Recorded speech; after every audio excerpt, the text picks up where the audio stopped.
SBI جو اس کا بیڑا اٹھائے ہیں اور الحمدللہ کافی کوششوں اور مقررین حضرات کے ساتھ فالو اپ اور ان کے ساتھ توجہ کرتے ہیں، تو بہرحال یہ بہت بڑی غیر معمولی بات ہے۔ ہم تمام مسلمانوں کو اور ذی شعور حضرات کو ان سرگرمیوں کو سراہنا چاہیے، اور جگہ جگہ ایسے مجلسیں جہاں بھی منعقد ہوتی ہیں ان کو بھی سراہنا چاہیے۔ بزرگوں اور دوستوں، جو بات عرض کرنے کی ہے وہ یہ ہے کہ کعبۃ اللہ شریف جس کے بارے میں ہم سننے سنانے کے لیے یہاں جمع ہیں، اس کے بارے میں کچھ عرض کرنے سے پہلے میں آپ سے یہ عرض کرتا چلوں اور یہ محسوس کرواتا چلوں کہ یہ دنیا کیسے قائم ہوئی، کس انداز میں آج تک یہاں تک پہنچی، اس کے متعلق کچھ آپ کے سامنے عرض کروں۔ خاص طور پر میں اپنے نوجوان بھائیوں کو یہ یاد دلاتا چلوں کہ اللہ جو قادر مطلق ہے اور کن فیکون، یعنی جیسے ہی وہ کسی کام کو فرماتا ہے کہ ہو جا تو وہ کام فوراً انجام پا جاتا ہے، تو وہ اس کو نہ کسی صلاحیت ڈھونڈنے کی اور نہ کوئی اسکل کی تلاش کی ضرورت ہوتی ہے، وہ جیسے ہی فرماتا ہے وہ کن فیکون ہو جاتا ہے۔ یہ محض ہم پر اللہ رب العزت کا بڑا احسان ہے کہ ہم کو ایسی ہستیاں عطا فرمایا کہ ان کو جو ہے نا ایک عرصے دراز تک انسانیت کے میدان میں خدمت کرنے کے لیے اور ان کی رہنمائی کے لیے تیار فرماتا رہا، لیکن البتہ وہ چاہتا تو لمحے بھر میں سب کچھ انجام پا جاتا۔ بزرگوں اور دوستوں، یہ دنیا قائم ہونے سے پہلے وہ بگ بینگ کی تھیوری آپ اپنے پاس رکھیے، یہ قرآن مجید حدیث شریف کی روشنی میں آپ کے سامنے عرض کیا جا رہا ہے۔ اللہ تعالیٰ کا عرش سب سے پہلے پانی پر تھا۔ اللہ تعالیٰ کا عرش سب سے پہلے پانی پر تھا، اور جس وقت اللہ تعالیٰ کا عرش پانی پر تھا، احادیث شریفہ میں بیان کیا جاتا ہے۔ میں اس لیے آپ سے عرض کر رہا ہوں کہ ہم کو ایک ایک چیز جو مختصر ہی کیوں نہ ہو، وہ چیز جس کو ہم کچھ اپنی زندگیوں میں اہمیت نہیں دیتے، لیکن حدیث شریف کی روشنی میں ان کا کیا مقام و مرتبہ ہے، ان کا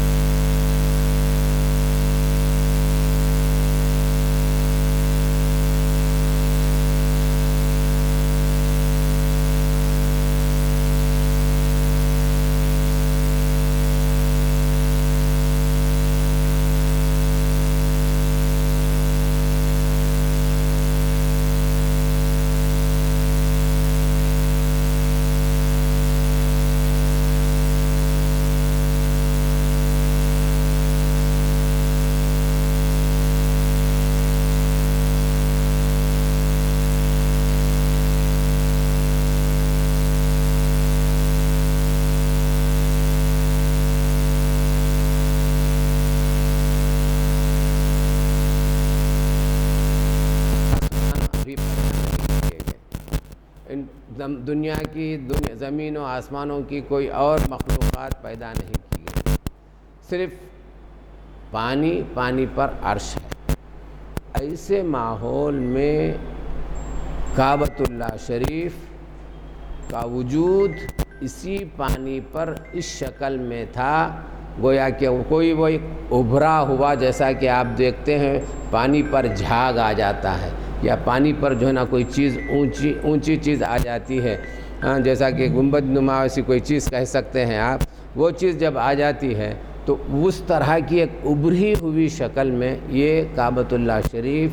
سب سے پہلے اللہ تعالیٰ کے حکم سے وجود میں آیا اور موجود تھا۔ پانی ہے، عرش ہے،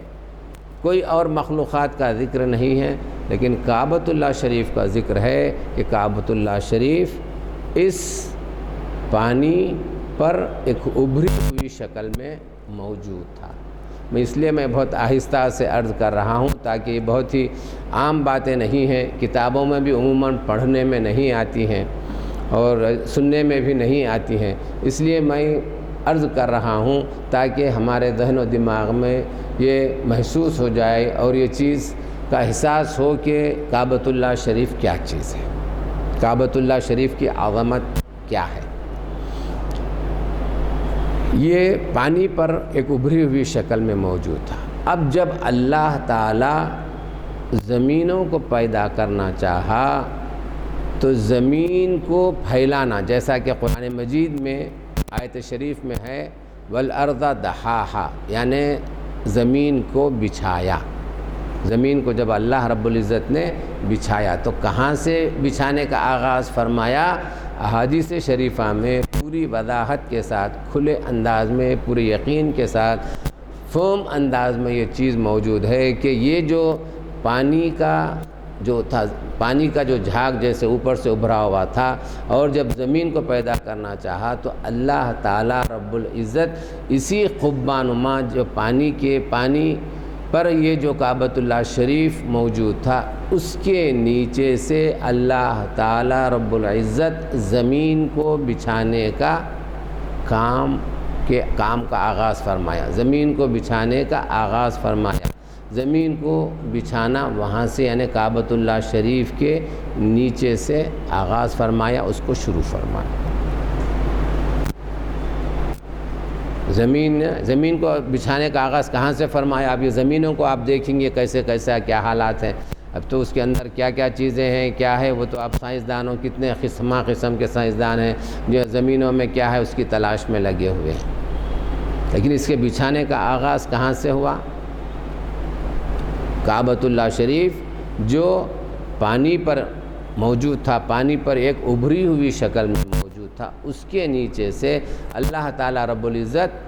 زمین کو بچھانے کے کام کا آغاز فرمایا، شروع کیا۔ یہ ایک بات ہے۔ اسی لیے مکہ مکرمہ کے ویسے روایتوں میں جو بتلایا جاتا ہے تقریباً 50 سے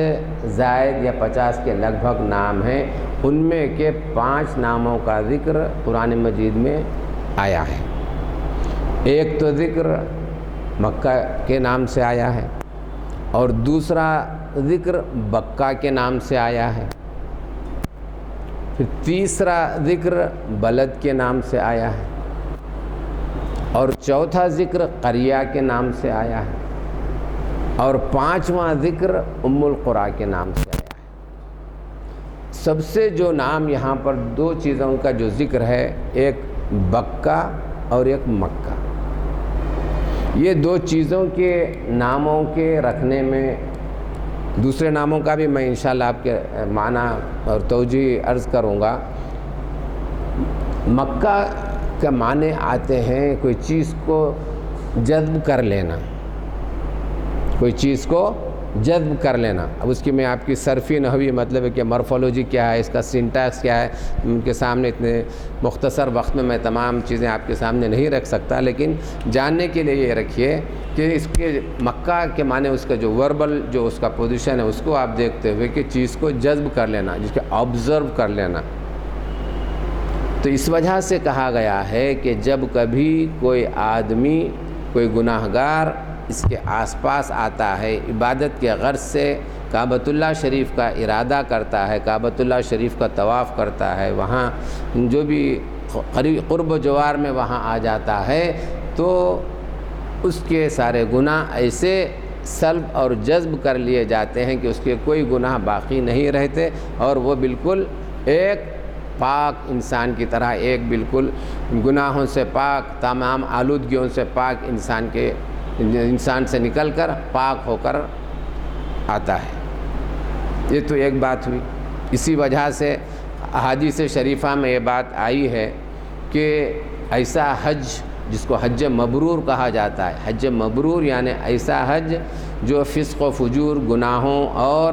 بیہودگیوں اور ایسے کاموں سے جو اخلاق سے دور ہیں، ان سے پاک ہو کر جو آدمی حج کو انجام دیتا ہے، حج کے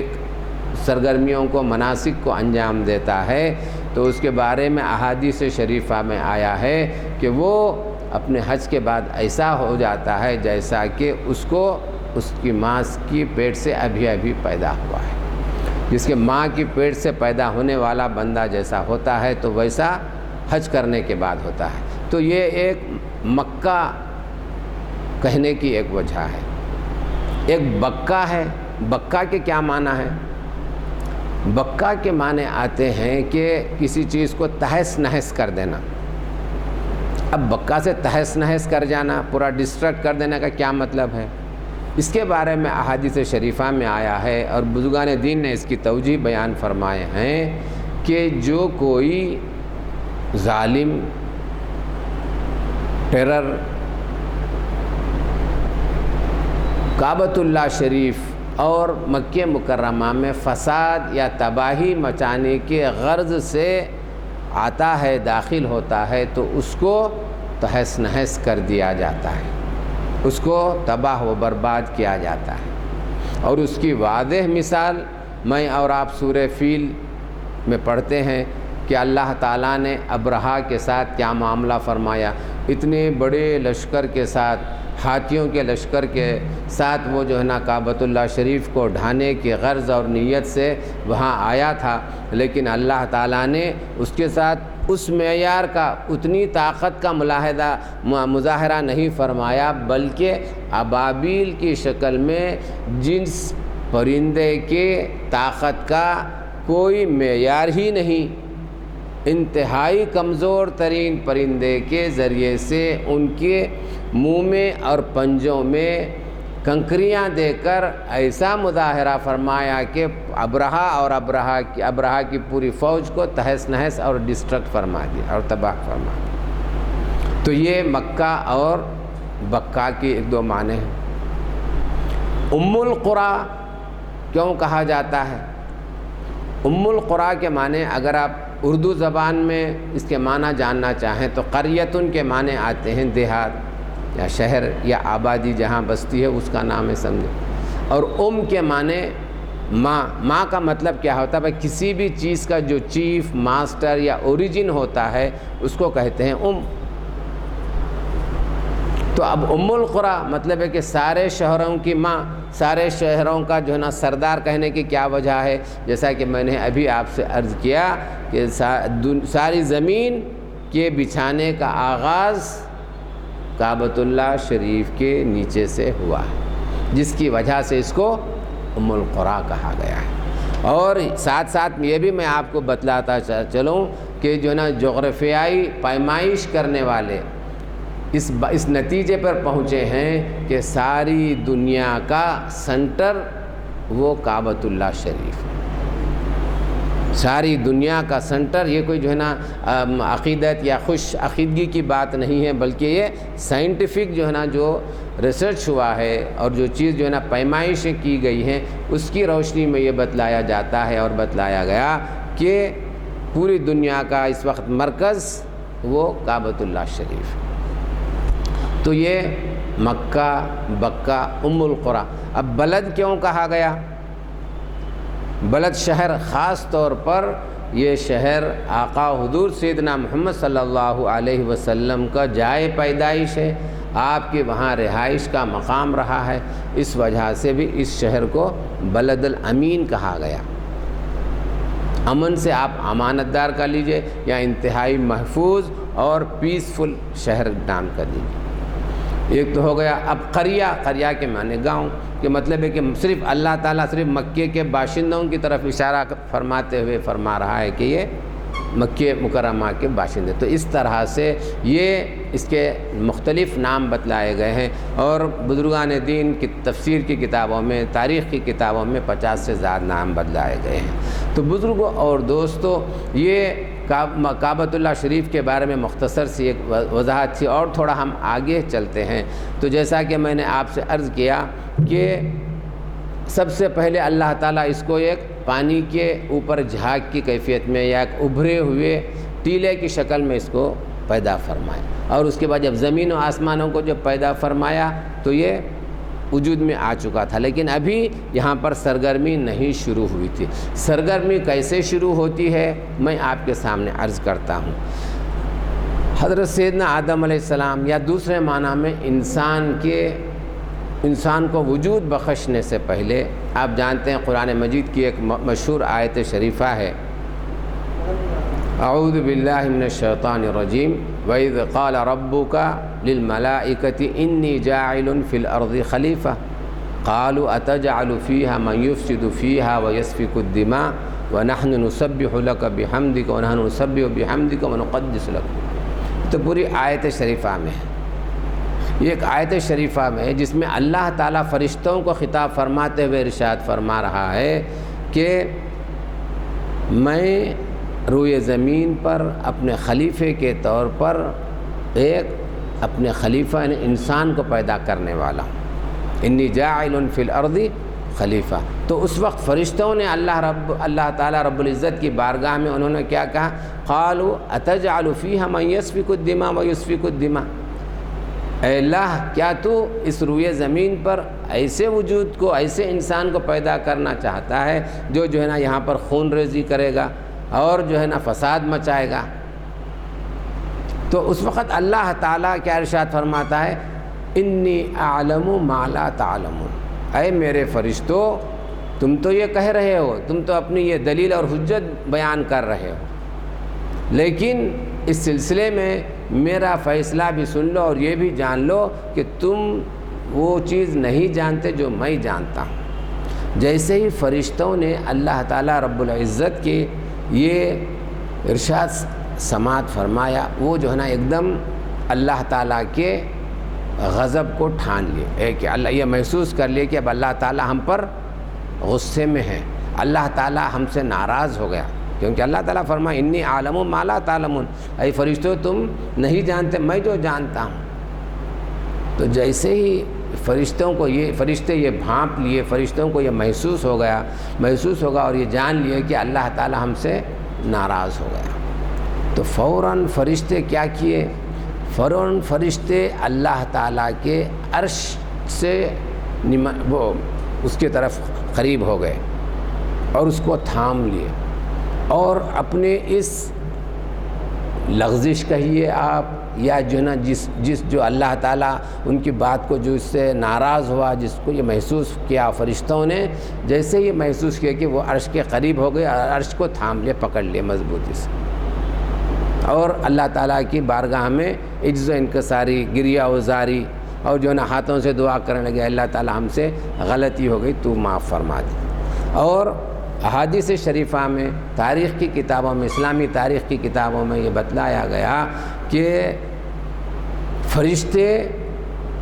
کئی گھنٹوں تک، 3 گھنٹوں تک آیا اور بہت دیر تک جو ہے نا عرش کا جو ہے نا وہ طواف کرتے رہے، عرش کا طواف کرتے رہے اور کرنے لگے۔ تو ایسے ماحول میں اللہ تعالیٰ کو فرشتوں پر رحم آیا، اللہ تعالیٰ کو فرشتوں پر رحم آیا اور ان کے لیے ایک ایسا مکان تعمیر فرمایا جو ہے نا چاروں جیسا 4 ستونوں کا ایک جو ہے نا ایک یوں سمجھے کہ ایگزسٹنس، ایک ایسے کمرے کے جیسا کوئی چیز بنایا جس کو کہ زبرجد جس کو کہتے ہیں، آئیڈرائڈ جس کو کہ قیمتی پتھر جیسے ہرا رنگ کا جیسا ہوتا ہے، اس کے جو 4 ستون ہیں، پھر 4 ستون پر پھر جو ہے نا اس پر جو ہے نا آپ کے یاقوت یعنی جس کو روبی کہا جاتا ہے اس کا جو ہے نا کور چڑھا کر اس کو جو ہے نا ایک اس کا وجود کی شکل دی گئی، اور اللہ تعالیٰ کہاں پر، یہ عرش کے بالکل نیچے، اور فرشتوں سے کہا گیا کہ تم اب جو ہے نا عرش کا طواف مت کرو، تم اس کا طواف کرو، میں جس چیز کو میں تمہارے لیے پیدا کیا ہوں۔ آپ جانتے ہیں یہ جو چیز پیدا کی گئی اس کو کیا کہا جاتا ہے؟ اس کو کہا جاتا ہے البیت المعمور، اس کو کہا جاتا ہے البیت المعمور۔ اور آسمانی جو ملکوتی دنیا ہے، جو روحانیت کی دنیا ہے، ملکوتی دنیا ہے، جب بھی ملکوتی دنیا کا جب ذکر آتا ہے تو فوراً اس وقت یہ البیت المعمور کا ذکر آنا یقینی ہے۔ البیت المعمور کا ترجمہ کیا ہوتا ہے؟ کیا من بیت کے معنی گھر، معمور کے معنی آباد، البیت المعمور یعنی آباد گھر۔ تو آباد گھر سے کیا مطلب ہے؟ بتلایا جاتا ہے کہ البیت المعمور ایک ایسا اللہ تعالیٰ کا ایک مخلوق ہے، اللہ تعالیٰ کی ایک ایسی مخلوق ہے جس کے اطراف 24 گھنٹوں میں دن اور رات میں 70,000 فرشتے اس کا طواف کرتے ہیں، 70,000 مرتبہ طواف کرتے ہیں، اور پھر قیامت تک ان فرشتوں کو جن کو ایک مرتبہ طواف کا موقع دیا گیا، پھر قیامت تک ان کو طواف کا موقع نہیں ملتا۔ یہ بیت معمور ہوا، یہ مختصر سا یہ فرشتوں کی یہ حیثیت بتلائی گئی۔ اب جب اللہ تعالیٰ زمین کی طرف رخ فرمایا، فرشتوں کو دیکھا کہ فرشتے بیت معمور کا طواف کر رہے ہیں، تو فرشتوں کو حکم دیا اور فرمایا کہ تم اسی طرح کا ایک گھر زمین میں بسنے والوں کے لیے تیار کرو، اسی طرح کا ایک گھر زمین میں بسنے والوں کے لیے تیار کرو۔ تو فرشتے پہلی مرتبہ زمین پر اللہ تعالیٰ کا یہ گھر کعبۃ اللہ شریف جس کو ہم کہتے ہیں، اس کو تعمیر کیا، اس کی تعمیر کی۔ سب سے پہلے تعمیر تو کس کی جانب سے ہوئی؟ اگر آپ کہیں گے کعبۃ اللہ شریف کے تعمیر کے اگر اس کے اسٹیجز آپ دیکھیں گے تو سب سے پہلے اللہ تعالیٰ کی جانب سے اس کی ایک پانی پر ابھرے ہوئے ایک وجود کی شکل میں دیکھا گیا۔ دوسری اس کی تعمیر، دوسری اس میں اس کا وجود فرشتوں کی جانب میں ہے۔ ایک جو آیت شریفہ ہے، ایک ہوتا ہے بنا یبنی بناؤن، یعنی تعمیر کرنا، اور ایک بات ہے کہ وجود بخشنا۔ یہ وجود بخشنے کے لیے کوئی اس کے لیے وقت یا کوئی چیز کی اشیاء کی ضرورت نہیں، بلکہ وہ چیز صرف اور صرف اللہ تعالیٰ کے حکم کی منتظر رہتی ہے۔ جیسا اللہ تعالیٰ ارشاد فرماتا ہے کن، تو وہ فیکون ہو جاتا ہے۔ کن کا مطلب بھی ہو جا، فیکون تو وہ ہو جاتا ہے۔ جیسا کہ ہم انگریزی زبان میں ورب ٹو بی بولتے ہیں، بی ایگزسٹ، بی ایگزسٹ سو تو بیکیم ہو جاتا ہے۔ تو یہ ہے یہ تو اللہ تعالیٰ جو ہے نا وعید قرآن مجید کی آیت شریفہ ہے، آیت شریفہ میں اللہ تعالیٰ نے فرمایا ان اول بیت وضع للناس، ان اول بیت وضع للناس، کہ سب سے پہلا گھر جو لوگوں کی عبادت کے لیے رکھا گیا، واز اسٹیبلشڈ۔ تو یہاں پر کسی کی مدد کی وہ نہیں رہی، یہ صرف اور صرف اللہ تعالیٰ کے کن کی وجہ سے یہ فیکون وجود میں آ گیا، جس کو آپ میں ایک جو ہے نا پانی پر ایک ابھرے ہوئے وجود کی شکل میں ہم جانیں، یہ کعبۃ اللہ شریف۔ پھر اس کے بعد زمین میں بھی اسی وقت سے موجود ہے، جیسے ہی پانی ختم ہو گیا، زمین کو بچھایا گیا، تو وہی مقام پر جس مقام پر پانی پر تھا، بالکل اسی مقام پر یہ کعبۃ اللہ شریف کی جگہ موجود تھی۔ یہ نہ سمجھیں، سب سے پہلے آپ کے ذہن و دماغ میں، ہمارے ذہنوں سے یہ بات آ جانی چاہیے کہ کوئی بھی چیز یہ نہیں کہ بس وہ کوئی جو ہے نا عمارت کی شکل میں ہو تو تبھی اس کو جو ہے نا ایگزسٹنس سمجھا جائے گا۔ یہ اس وقت سے موجود ہے جب سے اللہ تعالیٰ نے سب سے پہلے مخلوق سے کن فیکون کو فرمایا، وہ کہ ابھی عمارت کی شکل میں موجود نہیں ہے۔ تو سب سے پہلے اللہ تعالیٰ کی جانب سے کعبۃ اللہ شریف کو کعبۃ اللہ شریف کا وجود بخشے جانے کے بعد فرشتوں کی جانب سے سب سے پہلے تعمیر کیا گیا۔ ایک بات ہوئی ہے، تو اب فرشتے اس کی جو ہے نا تعمیر کرنے، فرشتے اس کا طواف کرنے لگے، اور جو اس وقت جو ہے نا جو روئے زمین پر جو بسنے والے تھے، کون جانتے معلوم ہے اس وقت کون بستے تھے؟ ابھی انسان کا تو ابھی وجود نہیں ہوا، ابھی سیدنا آدم علیہ السلام جنت سے زمین پر تشریف نہیں لائے، تو اس وقت زمین پہ بسنے والی جو مخلوق تھی وہ تھی جنات اور شیاطین، جنات اور شیاطین۔ تو یہ جو بھی کیفیت پیدا ہوئی آپ دیکھنے لگے۔ اس کے بعد جب حضرت سیدنا آدم علیہ السلام جو کیفیت جنت میں ہوئی آپ سے، تو اس کے بعد آپ روئے زمین پر آپ کو بھیجا گیا، روئے زمین پر آپ کو بھیجا گیا۔ آپ کو یہ سن کر بہت اچھا بھی لگے گا اور عجیب سی بھی لگے گا اور حیرت بھی ہوگی کہ جنت سے جب حضرت سیدنا آدم علیہ السلام کو روئے زمین پر بھیجنے کا ارادہ فرمایا، تو حضرت سیدنا آدم علیہ السلام کو سرندیب کے پہاڑوں پر آپ کو بھیجا گیا۔ جس کو آج کل ہم اس کو سری لنکا کہتے ہیں، سیلون کہتے ہیں، وہاں کے ایک پہاڑ پر حضرت سیدنا آدم علیہ السلام تشریف لائے، اتارے گئے۔ اور آج بھی اگر آپ کو یقینی طور پر آپ کے فزیکل انداز میں دیکھنا اور جاننا چاہتے ہیں تو آپ جو ہے نا یوٹیوب پر جو ہے نا پام آف حضرت سیدنا آدم کو ماریے، آپ کو فوراً جو ہے نا وہ پہاڑ آئے گا، جس کو ہمیشہ آپ کو نظر آئے گا کہ گویا کہ وہ آسمانوں سے وہ اس کا ٹکراؤ ہو رہا ہے اس پہاڑ۔ تو سیدنا آدم علیہ السلام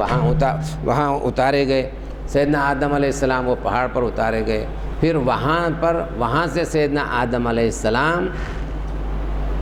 ایک عرصے تک جو ہے نا موجود رہے۔ ایک چیز اور جانتے ہیں آپ، اب ہندوستان کی جانب، کیونکہ سری لنکا، سیلون، سرندیپ، جس کا اسلامی نام اسلامی کتابوں میں، اسلامی تاریخی کتابوں میں جو اس کا نام ہے سیلون کا، وہ ہے سرندیپ۔ اگر اردو میں کہیں گے تو سرندیپ پا کے ساتھ ہوتا ہے، آپ عربی میں کہیں گے تو سرندیپ ہوتا ہے۔ اور آخر میں دیکھا ہوں جب میں سیلون کے ایئرپورٹ پر گیا تو ایک وہاں پر ایک گوشہ جو ہے نا سرندیپ کے نام سے وہاں موجود ہے، وہ بھی آپ دیکھ سکتے، تو انہوں نے اس کو باقی رکھا ہے۔ تو سیدنا آدم علیہ السلام وہاں تشریف لانے کے بعد آپ کو ہندوستان آنا تھا، کعبۃ اللہ شریف کے جیسا حکم تھا۔ اب اس میں بڑی تفصیلات ہیں، اگر میں آپ سے یہ کہوں اور یہ بتلاؤں ایک جنرل انفارمیشن، جنرل نالج کے طور پر، کہ حضرت سیدنا آدم علیہ السلام اتنا اشک بار ہوئے، اتنا روئے کہ آپ کے آنسوؤں کی وجہ سے یہ جتنے بھی جو خوشبودار یہ ہے نا اسپائسز ہیں، وہ سب کے سب حضرت سیدنا آدم علیہ السلام کے آنسوؤں سے پیدا ہوئی، سب احادیث شریفہ میں ہے۔ چاہے آپ بولیے کہ الائچی بولیے، لونگ بولیے، دارچینی بولیے کہ جتنے بھی خوشبودار جتنے بھی چیزیں ہیں، اور یہ سب ادھر ہی پائے جاتے ہیں، یا تو سری لنکا بولیے، یا کیرلا بولیے، یا تمل ناڈو بولیے، انہی علاقوں میں پائے جاتے ہیں۔ تو یہ وہ چیز پائی جائے، تو سیدنا آدم علیہ السلام یہاں جائے تو آپ کو یہاں پر سری لنکا سے پہلا ایک وہ ملتا ہے، جس کو ایک آئی لینڈ ہے جس کو کہتے ہیں رامیشورم اور سری لنکا میں کوئی زیادہ فاصلہ نہیں ہے، 40 کلومیٹر کا بتلایا جاتا ہے۔ اور جو سب سے اہم اور جو یہاں پر سننے کی اور جو ہے نا ایک جنرل انفارمیشن انداز میں، اور خاص طور پر حضرت سیدنا آدم علیہ السلام کا اور پھر ہندوستان کا کعبۃ اللہ شریف سے اور پوری دنیا سے اس کا تعلق ہے، اور کعبۃ اللہ ہندوستان